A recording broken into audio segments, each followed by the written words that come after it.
Super star Krishna తన స్వీయ దర్శకత్వంలో 1990 సంవత్సరంలో తీసిన మంచి చిత్రం అన్నా తమ్ముడు. ప్రిన్స్ మహేష్ బాబు ఈ సినిమాలో బాలనటుడిగానే కాదు తమ్ముడిగా కూడా కనిపిస్తారు. అన్నా తమ్ముడు మధ్య ఉండే అనుబంధం, వాళ్ళ ప్రేమ అనురాగం ఈ సినిమాలో చాలా హృద్యంగా చిత్రీకరించడం ఒక విశేషం అయితే, అప్పుడప్పుడే పైకొస్తున్నటువంటి గౌతమి ఈ సినిమాలో తళుక్కుమని కూడా మెరుస్తారు. తిరికెక్కడో సారికెక్కడో అనేటువంటి పాట మంచి హుషారుగా ఉంటుంది. అలాగే ఈ సినిమా పాటలన్నీ కూడా గ్లామరస్గా కనిపించేటువంటి సూపర్ స్టార్ కృష్ణ మంచి మంచి స్టెప్పులు వేస్తూ, ఒక విధంగా చెప్పాలంటే గౌతమితో తన అందం ఇంకా ఎడుమిడుపు చేసుకుంటూ, అలాగే మంచి మంచి డ్రెస్సులు వేస్తూ చాలా అందంగా కనిపిస్తారు లొకేషన్స్లో కూడా. ఈ సినిమా ఆ రోజుల్లో ఒక సెన్సేషన్. ఎందుకంటే చిత్రీకరించిన విధానం చాలా బాగుంటుంది. Adurthi Subbarao style of making ఎలా ఉంటుందో ఈ సినిమాలో కూడా రాని శిష్యుడే కదా సూపర్ స్టార్ కృష్ణ కూడా అంత గొప్పగా చిత్రీకరిస్తారు. అయితే గౌతమి ఇందులో నటించినటువంటి ఈ విధానం ఆ రోజుల్లో యూత్ని బాగా ఆకట్టుకుంది. అందులో కృష్ణ పక్కన కూడా ఆవిడ చాలా అందంగా కనిపిస్తారు. అలాగే ఈ సినిమా మొత్తం కూడా కుటుంబ వాతావరణమే మనకు కనపడుతుంది. ఈ సినిమా రిలీజ్ అయింది, మంచి విజయాన్ని నమోదు చేసుకుంది.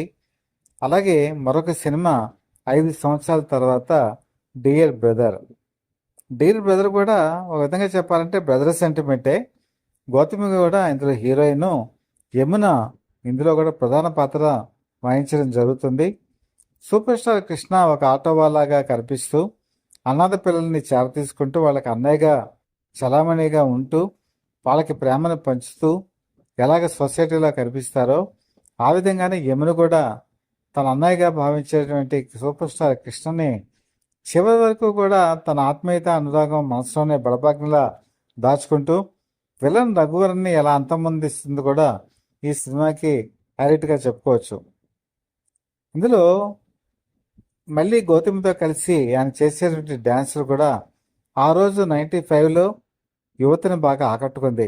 ఓ చిన్నదాన్న నేను చూసి మురిశానులే అనే పాట యాక్చువల్గా నేనంటే నేనే సినిమాలో అది ఆ రోజుల్లో ఒక సూపర్ డూపర్ హిట్ సెన్సేషన్. మళ్ళీ దాన్ని రీమిక్స్ చేసి ఎంఎం కీరవాణి 1995లో చిత్రీకరిస్తే అంతే రెస్పాన్స్ యూత్ నుంచి రావటం మరొక విశేషం. కాబట్టి అప్పటికి ఆయన సినిమా రంగ ప్రవేశం చేసి 30 సంవత్సరాలు పూర్తి అయిపోయింది. 30 సంవత్సరాలు పూర్తయినా కూడా ఆయనలో గ్లామరస్ లుక్ కానీ, లేకపోతే డాన్సులు కానీ, అలాగే ఫైట్స్ కానీ ఏమాత్రం కూడా తేడా లేకుండా బాడీ వేడి అలాగే ఉంది. ముఖ్యంగా ఒక విధంగా చెప్పాలంటే నేనంటే నేను కూడా చేసిన డ్యాన్స్ కన్నా కూడా 1995లో ఈ సినిమాలో చేసిన డ్యాన్స్ కూడా ఆ రీతిని తలపింపు చేయటం అభిమానులు కూడా ఆనందపెట్టింది. ఈ విధంగా ఒక మంచి సెంటిమెంట్ కథాంశంతో వచ్చినటువంటి ఈ సినిమా ఆ రోజు అందంగా కూడా ఆకట్టుకుంది. ఒక విధంగా గౌతమితో చేసినటువంటి ఈ సినిమాలు బ్రదర్ సెంటిమెంట్తో కూడి ఉండటం ఒక విశేషం అయితే, అలాగే హోమ్లీ లుక్లో ఉండేటువంటి గౌతమి సూపర్ స్టార్ కృష్ణ పక్కన చాలా కంఫర్టబుల్గా కనిపిస్తారు. అసలు గౌతమి గురించి మనం ఇప్పుడు మాట్లాడుకోవాలి. గౌతమి మనకు చెప్పాలంటే విశాఖపట్నం, విజయనగరం, శ్రీకాకుళం ఈ 3 జిల్లాలు కలిపి ఉత్తరాంధ్ర అని చెప్పి పిలుస్తారు. ఈ ఉత్తరాంధ్ర జిల్లాల నుంచి వచ్చినటువంటి హీరోయిన్, అది కూడా ఒక ధనిక కుటుంబం, బాగా ఎడ్యుకేటెడ్ ఫ్యామిలీ నుంచి వచ్చినటువంటి అమ్మాయి. తను చిన్నప్పుడంతా కూడా స్కూలింగ్ అంతా కూడా బెంగళూరులో చదువుకున్నారు. బెంగళూరులో ఇంగ్లీష్ మీడియం, ఎక్కడ కూడా అంతా కూడా లేడీస్ ఉండేటువంటి హాస్టలు, అక్కడే పెరిగారు. పెరిగిన తర్వాత ఇంటర్మీడియట్ బొల్లే కాలేజీలో చదువుకున్నారు. బొల్లే కాలేజీలో చదువుకున్న తర్వాత ఇంజనీరింగ్ గీతం కాలేజీలో జాయిన్ అయ్యారు. అప్పుడే గీతం కాలేజీ స్టార్ట్ అవుతుంది, ఆ టైంలోనే జాయిన్ అయ్యారు. అయితే వీళ్ళ ఫాదరు శేషగిరిరావు ఆయన రేడియాలజిస్టు, ఆయన కేహెచ్లో పనిచేశారు. తర్వాత ఒక ప్రైవేట్ హాస్పిటల్ కూడా రన్ చేసేవాళ్ళు. అలాగే వాళ్ళ తల్లి వసుంధరాదేవి, ఆవిడ కూడా ప్యాథాలజిస్టు. వాడు శ్రీకాకుళం నుంచి వచ్చారు. వాళ్ళ నాన్నగారేమో నెల్లూరు నుంచి వచ్చారు. వీళ్ళకి దూరపు బంధువు విజయ్ చందర్. విజయ్ చందర్ అంటే మీకు అందరికీ తెలుసు, ప్రముఖ సినిమా యాక్టరు. అలాగే వీళ్ళకి ఆంధ్రకేసరి టంగుటూరి ప్రకాశ్ సంపద గారు కూడా వాళ్ళ బంధువు అవుతారు. వాళ్ళ మనవడే కదా విజయ్ చంద్ర కూడా. అలాగే టంగుటూరి సూర్యప్రకాశ్ వాళ్ళ సూర్యకుమార్ అనే ఒక ఆవిడ ఉన్నారు. నాది స్వతంత్ర దేశం, నాది స్వతంత్ర జాతి అనేటువంటి పాట మీకు అందరికీ గుర్తుంటే, ఈ టంగుటూరి అన్న ఈవిడ పాడినటువంటి పాట ఆ రోజుల్లో చాలా హైలైట్.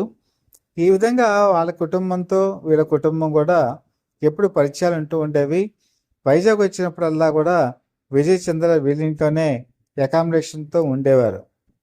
ఆ టైంలోనే ఈవిడ ఇంజనీరింగ్లో జాయిన్ అవ్వటం, ఆయన దయామయుడు అనేటువంటి సినిమాని ప్లాన్ చేయడం జరిగింది. విజయ్ చంద్ర వాళ్ళ నాన్నని ఇందులో ఒక మంచి పాత్ర ఉంది, మీ అమ్మాయి చేయాలి అనటంతో వాళ్ళ క్లోజ్ రిలేటివ్ కాబట్టి వాళ్ళు ఎవరూ కాదనలేకపోయారు. అప్పటికి క్లాసులు స్టార్ట్ అవ్వలేదు. పైగా క్లాసులు స్టార్ట్ అవ్వక ర్యాగింగ్ అనేది ఒక 2 వారాలు 3 వారాలు ఉంటుంది. సో కాలేజీకి వెళ్ళినా కూడా ర్యాగింగే కదా, ఏం చేద్దాంలే అని చెప్పేసి ఈ దయామయుడు సినిమాలో గౌతమి నటించారు. సినిమా రిలీజ్ అయింది. దయామయుడు మంచి పేరు వచ్చింది, గౌతమి కూడా మంచి పేరు వచ్చింది. వెంటనే మరొక అవకాశం గాంధీనగర్ 2వ వీధి. గాంధీనగర్ 2వ వీధిలో కూడా ఆవిడ నటించారు. రాజేంద్ర ప్రసాద్ అందులో హీరో. కానీ అందరితోనూ ఒక విధంగా జోక్స్ వేసుకుంటూ చిలిపిగా ఉండేటువంటి రాజేంద్ర ప్రసాద్ గౌతమి విషయంలో మాత్రం చాలా జాగ్రత్తగా ఉన్నాడు. ఎందుకంటే వాళ్ళ అమ్మగారు వసుంధరాదేవి అక్కడే ఆ అమ్మాయితో పాటే ఎస్కార్ట్గా ఉండటం, వాళ్ళ ఫ్యామిలీ గురించి విని ఉండటం కూడా అది వన్ ఆఫ్ ద రీజన్. అందరూ కూడా చాలా గౌరవంగా చూసేవాళ్ళు. ఎందుకంటే వెళ్ళి రిపీటెడ్ ఫ్యామిలీ నుంచి అమ్మాయి వచ్చింది కాబట్టి మన గౌరవం ఇవ్వాలని చెప్పి. ఆ తర్వాత గురు శిష్యన్ అనేటువంటి ఒక సినిమా తమిళలో చేయడం జరిగింది. రజనీకాంత్ సరసన మరి గౌతమి నటించారు. మరి ఆ సినిమా కూడా తమిళంలో బ్లాస్ట్ హిట్ అయింది. ఎంత హిట్ అయిందంటే కలెక్షన్ సునామీనే సృష్టించింది. దాంతో అందరికీ కూడా మా పేరు మారిమోగిపోయింది. గౌతమి బాగుంది, మంచి నటన కనిపిస్తోంది. అందుకని ఆఫర్లు కుప్పలు కుప్పలుగా రావటం మొదలుపెట్టింది. అప్పుడు గౌతమి ముందు ఏంటి చదువా లేకపోతే సినిమాలు అనేటువంటి మీమాంస వచ్చినప్పుడు తల్లిదండ్రులు కూడా కళాకారిణి అవ్వటం చాలా కష్టం, అలాగే సినిమాలు చెయ్యి అని చెప్పి ప్రోత్సహించడంతో ఆవిడ సినిమాల వైపు మొగ్గారు. వాళ్ళ నాన్నగారు వాళ్ళ అమ్మగారు కూడా ఇక్కడ విశాఖపట్నంలోనే ప్రాక్టీస్ చేసేవాళ్ళు. బహుశా విశాఖపట్నం 1980 ప్రాంతంలో చూసిన వాళ్ళకి వాళ్ళ హాస్పిటల్ కూడా గుర్తొస్తుంది. జగదాంబ దగ్గర ఉంటే ఇండస్ హాస్పిటల్ దగ్గరే ఆ ప్లేస్లోనే ఒక పెంకుటిల్లు ఉండేది. ఆ పెంకుటిల్లోనే వాళ్ళ అమ్మగారు నాన్నగారు ఉండేవారు. అక్కడ డయాగ్నోస్టిక్ ల్యాబ్ ఉండేది. ఆ ల్యాబ్లో వీళ్ళు ప్రాక్టీస్ అది చేస్తుండేవారు. బహుశా పాత రోజులు గుర్తుకొచ్చిన వాళ్ళకి వీళ్ళు కూడా గుర్తుకొస్తారు. సో మంచి ప్రాక్టీసు, మంచి వెల్ రిపీటెడ్ ఇదిలో ఉండేటువంటి ఆ ఫ్యామిలీ నుంచి సినిమా నటిగా ఆవిడ వచ్చారు. చాలా మంచి మంచి సినిమాలు చేశారు. ఇప్పుడు నేను చెప్పినట్టు సూపర్ స్టార్తో కృష్ణతో చేసినట్టు ఆ 2 సినిమాలు కూడా ఒక విధంగా చూస్తే మనకి చాలా ఆనందం వేస్తుంది. మంచి నటీమణి దొరికిందని చెప్పి అందరూ కూడా ఆనందపడ్డారు. ఇలా సినిమాలు చేస్తూ చేస్తూ ఉండగా ఆవిడకి 1998లో సందీప్ భాటియా అని చెప్పేసి ముంబైకి చెందిన డైమండ్స్ వ్యాపారి, చాలా రిచ్ పర్సన్, అతనితో మ్యారేజ్ జరిగింది. కానీ దురదృష్టం ఏంటంటే 1 year లోపలనే వాళ్ళిద్దరూ కూడా విడాకులు తీసుకోవడం జరిగింది. వాళ్ళకి పుట్టినటువంటి పిల్లే శుభలక్ష్మి. ఆ బాధ్యతను కూడా గౌతమే స్వీకరించారు. స్వీకరించిన తర్వాత ఆవిడ 8 సంవత్సరాల్లో 120 సినిమాలు చేశారు. అంటే సంవత్సరానికి రమారమి 12 సినిమాలు చేశారు. అలాగే జెంటిల్మెన్ సినిమాలో చిక్కుపుకు చిక్కుపుకు చిక్కురేయలే అనేటువంటి పాట ఎంత ఫేమస్ అయిందో మీకు తెలిసిందే. అయితే చాలామందికి తెలియని విషయం ఏంటంటే ఆవిడకి డ్యాన్స్ రాదు. కానీ కూచిపూడిలో ఏదో కొద్దిగా ప్రాథమికంగా కొంత నేర్చుకున్నారే తప్ప డాన్స్ మాస్టర్ ఎలా చెప్తే అలా చేయటమే ఆడుకోవచ్చు. అలా డాన్స్ మాస్టర్ చెప్పినటువంటి ఆ డాన్సులతోనే ఆవిడ మెయింటైన్ అయ్యి అద్భుతమైనటువంటి ప్రతిభని కనపరిచారు. శ్రీనివాస కళ్యాణం సినిమాలో వెంకటేష్ దర్శన కూడా అద్భుతమైన ప్రదర్శన చేశారు. చాలా క్లాసిక్ మూవీస్ ఉన్నాయి. అపూర్వ సహోదరులు కనుక తీసుకుంటే కమల్ హాసన్ తను నటించిన సినిమా ఆ రోజు అందరినీ కూడా ఆశ్చర్యచకితుని చేసింది. అలాగే మరొక సినిమా ద్రోహి. ద్రోహి సినిమాలో ఆవిడ యాక్షను ఎవరెస్ట్ శిఖరం అనేటువంటి నటన కనపరుస్తారు. పైగా ఆవిడకున్న ప్రత్యేకత ఏంటంటే సింగిల్ టేక్ పర్సన్. ఏదైనా సరే సింగిల్ టేక్లో చేస్తారు. అది ఆ రోజుల్లో అందరినీ కూడా టైం వేస్ట్ కాకుండా షెడ్యూల్ ప్రకారం సినిమా అయ్యేందుకు అవకాశం ఉండేది. అందుకని చాలామంది హీరోలు ఈ గౌతమి ఉంటే బాగుంటుందని చెప్పి ఆవిడ పేరునే సజెషన్ ఇచ్చేవారు. ఆ తర్వాత పెళ్ళి అవ్వటం, అనుకోకుండా బీజేపీలోకి వెళ్ళటం, బీజేపీలో కొంతకాలం ఆవిడ ప్రచార కార్యక్రమాల్లో కూడా చురుగ్గా పాల్గొనడం జరిగింది. ఆ విధంగా నెమ్మది నెమ్మదిగా చలనచిత్ర జీవితం నుంచి ఆవిడ తప్పుకోవడం జరిగింది. 2004లో అపూర్వ సహోదరులు సినిమాలో కలిగినటువంటి పరిచయం కమల్ హాసన్కి దగ్గర చేసింది.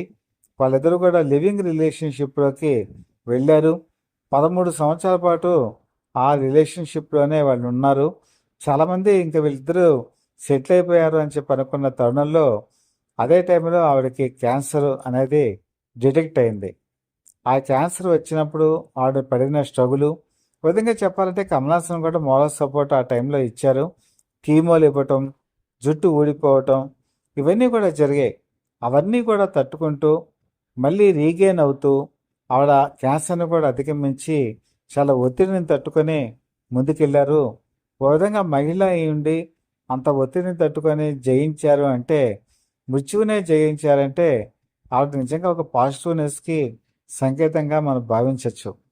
కానీ అదే టైంలో జయలలిత ముఖ్యమంత్రిగా ఉన్నప్పుడు కమల్ హాసన్ రాజకీయ వైరుధ్యం, ఆవిడతో గొడవలు పడటం, అదే టైంలో వాళ్ళ ఇంటికి పవర్ కట్ చేయటం, వాటర్ సప్లై ఆపేయటం, ఇవన్నీ చేసినప్పుడు కూడా ఆ రోజు గౌతమి కమల్ హాసన్ వెనకాలే ఉన్నారు. కష్టాల్ని భరించారు, నష్టాల్ని భరించారు. కానీ వీళ్ళిద్దరి మధ్య ఎంత అవగాహన ఉన్నా పిల్లల మధ్య సారూప్యత కుదరలేదు. శృతి హాసన్, సుబ్బలక్ష్మి ఈ పిల్లల మధ్య జరిగేటువంటి వైరుధ్యాలు ఆ కుటుంబంలో కలతలు రేపాయి. కారణాలు బయటికి చెప్పినా చెప్పకపోయినా రకరకాల కారణాలు, రకరకాల రీజన్స్లో ఎమడలేనటువంటి గౌతమి అక్కడి నుంచి కూడా ఆ లివింగ్ రిలేషన్షిప్ నుంచి 2016లో హుందాగా బయటకు వచ్చేసారు. ఏవి బలమైన ఆరోపణలు ఏమీ చేయకుండా ఎప్పుడు ఏది చెప్పినా కూడా నమ్మగర్భంగానే మాట్లాడతారు తప్ప ఓపెన్గా ఎవరిని కూడా క్రిటిసైజ్ చేసేటువంటి మనస్తత్వం గౌతమికి లేదు. ఇప్పుడు వాళ్ళ అమ్మాయి డిగ్రీ కంప్లీట్ అయింది సైకాలజీలో. ఆవిడ కూడా సినిమా రంగంలోకి రావడానికి సిద్ధమవుతున్నారు. కాబట్టి వాళ్ళు పిల్లలు ఎంత ఎదగాలి, ఎంత పైకి వెళ్ళాలి వాళ్ళ ఇష్టానికే వదిలేసి వాళ్ళని ఒక స్థాయి వరకు తీసుకురావాలి అనే ఉద్దేశం గౌతమిలో కనిపించింది. కష్టాలకి నష్టాలకి వచ్చి ముందుకెళ్ళేటువంటి గౌతమిని మనం ఎప్పుడూ కూడా అభినందించాలి. మరి అలాంటి గౌతమి సూపర్ స్టార్ కృష్ణ పక్కన అద్భుతమైన సినిమాలు చేశారు. ప్రిన్స్ మహేష్ బాబు కూడా మరి ఆ రోజు తమ్ముడిగా నటించినటువంటి ఆ సినిమాలో కూడా ఉన్నారు. మరి రాబోయే కాలంలో సుబ్బలక్ష్మి కూడా సినిమా రంగంలోకి ప్రవేశించి మంచి మంచి విజయాలు అందుకోవాలని మనస్ఫూర్తిగా కోరుకుంటూ, మరి ఈరోజు మరి ఘట్టమనేని జయకృష్ణ కూడా హీరోగా రంగప్రవేశం చేశారు. రాబోయే కాలంలో ఒకవేళ సుబ్బలక్ష్మి కూడా సినిమా రంగ ప్రవేశం చేస్తే జయకృష్ణ సరసన సుబ్బలక్ష్మి కూడా మంచి హీరోయిన్గా వెలుగొందాలని అభిమానులు కోరుకుంటున్నారు. ఆ కోరిక నెరవేరాలని కూడా మనం ఆశిద్దాం. ఈ కంటెంట్ మీకు నచ్చినట్టయితే లైక్ చేయండి, బెల్ ఐకాన్ ప్రెస్ చేసి సబ్స్క్రైబ్ చేసుకొని మీ బ్లెస్సింగ్స్ మాకు అందజేయవలసిందిగా మనస్ఫూర్తిగా కోరుకుంటూ, మీ మిత్రుడు శ్రేయోభిలాషి Satyavarada people live TV chief editor DVSS Krishnaprasad.